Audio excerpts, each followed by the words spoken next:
श्रद्धा श्रीधर जाधव गेली 33 वर्ष नगरसेविका म्हणून काम करते. माननीय शिवसेना प्रमुखांनी आशीर्वाद दिला. आता उद्धवजी आणि आदित्य साहेबांचा देखील आशीर्वाद आहे.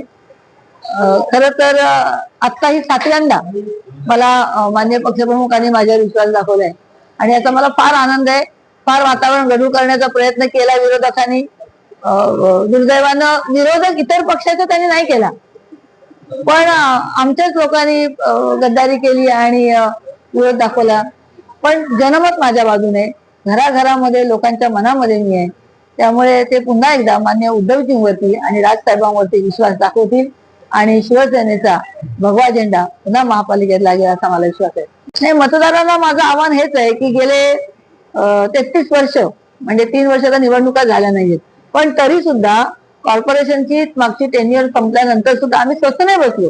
कुणाचा काही प्रॉब्लेम असेल, लोकांना पाण्याचा प्रश्न आहे, लाईट नाहीये, हे नाहीये, ते नाहीये, काही हॉस्पिटलचा प्रश्न आहे, पोलीस स्टेशनचा आहे, कोणतंही काम असेल तर आजही आम्ही धावत जात होतो. मी, माझा मुलगा, माझे शाखेतले काही पदाधिकारी, अर्जुन आहे, प्रणित आहे, मी यांच्याकडे एखादं काम आलं तर झालं नाही असं नाही झालं. एखाद दुसरं कुठलं तर राहिलं असेल, नाही असं नाही, कारण कधी कधी काही टेक्निकल अडचणी असतात, प्रशासकीय अडचणी असतात. पण जेवढी जेवढी कामं सांगितली ती सगळी कामं केलेली आहेत. त्यामुळे आज लोक फार खुश आहेत. मला मिळाल्यानंतर फार आनंदी आहेत. जे काही बाहेर दाखवलं जातं वातावरण तसं काही नाही. मी सांगितलं ना, महिलांना बघा, मी आयुष्यात कुणी मला विचारलं काय कमवलं, मी हे कमवलं, हे माझं वैभव आहे. आपण बघितलं असेल रस्त्यात चालायला मिळत नाही प्रचारामध्ये. लोकांचा प्रचार 1-2 तासात संपतो, तर मला 4 तास पण पुरत नाहीत. जो प्रोग्राम दिलाय तो पुरत नाही, कारण घराघरात ओवाळणी करायला बोलवतात. एवढी गर्दी आहे, चालायला मिळत नाही प्रचार करायला जाताना. हे प्रेम आहे.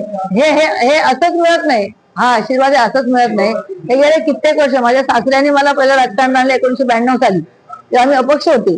तर माननीय शिवसेना प्रमुखांनी मला शाबासकी दिली आणि 1995 साली सांगितलं मला की आता तू दुसऱ्या पक्षातून राहायचं नाही, अपक्ष राहायचं नाही. आणि त्यावेळेला 1997 साली आमचे दगडूदादा सकपाळ साहेब आमदार होते आणि त्यांनी साहेबांना सांगितलं, साहेब या पोरीला या शब्दात या पोरीला इथे उमेदवारी द्यायला पाहिजे, प्रचंड जनमतीला आहे. त्यावेळेला मी मुंबई शहरामध्ये हायेस्ट मताधिक्याने आले होते, हायेस्ट. नंतर माझ्यानंतर रवींद्र वायकर साहेब होते, पण त्यांचा मतदारसंघ मोठा होता. म्हणजे मतदारसंघाच्या जी काही लोकसंख्या आहे त्याच्यामध्ये मला हायेस्ट वोटिंग झालं होतं आणि मुंबई शहरामध्ये जास्तीत जास्त मताधिक्याने